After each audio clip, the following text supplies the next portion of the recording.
Muutetaan kaikki Turkkiin. Tai ei kun mieluummin Kreikkaa. Kreikkalaiset tänne näin ja suomalaiset sinne Kreikkaan. Se on hyvä, nyt tulee syksy. Mennään sinne läpi. Kun ne saa tämmösen maan, missä menee hyvin. Ja sitten me mennään sinne, missä menee heikosti. Ne lähtis meille tukiaikaa aina siihen lähvirtaan. Niin. No Jankka, kela nyt noita. Kyllä kai sullakin sytyttää, että mistä tää juttu menee.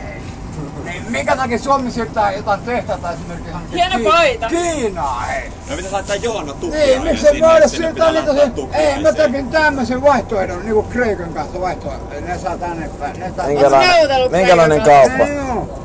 Kreikkalaiset tänne, mutta suomalaiset Kreikkaa, niin. Ne mene hyvin. Hyvä, no mä Kyllä me otetaan lomaa. Luoppa se avusta se juttu.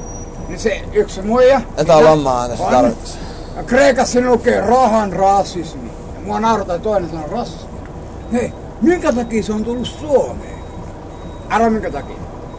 Koska äästä hyväksytty Kreikkaa. Mä saan arvata. Niin, sitten sanotaan hirveästi, että rahat meni Kreikkaan onnettomuuden johdosta. Hänen piti palata Suomeen. Mä tiedän, mukut mä oon ollut siellä. Jos menet jonnekin Espanjaan, sä kävelet siellä kadulla, kerrottuna kadun, arvo mistä ne syö? Jätteisiä. Mistään ei saa mitään. Arvo ketä ne on? Ne on semmosia puoliksi suomalaisia, puoli espanjalaisia. Mitään ne ei saa. Ne syö jätteisiä. Jokainen, joka menee ohi, arvo mitä ne sanoo. Retki! Retki! Ne sanoo näin. Käsi heilahtaa näin. Ne opettaa ne suomalaiset naiset niitä haukkumaan ja lapset. Retki! Retki!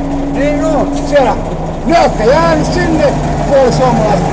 Kaikki ne tänne tulee. Ja mitä ne täällä puhuu? Yhtäkään ei puhuu. Yhtäkään. Ei tähän päivään nähnyt. Mene tsiikaamaan. Siellä ne on kadulla. Ne syö jätteistä. Mitään ei saa. Hei, paljon näistä asioista puhutaan Suomesta.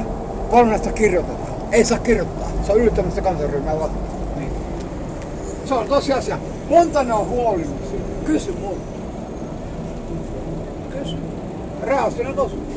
Silmät aukeaa tämmöstä pois. Ei, se on realistinen totuus. Joo, se ei ollut mikään vitsi. Ei huoli yhtäkään. Ei huoli.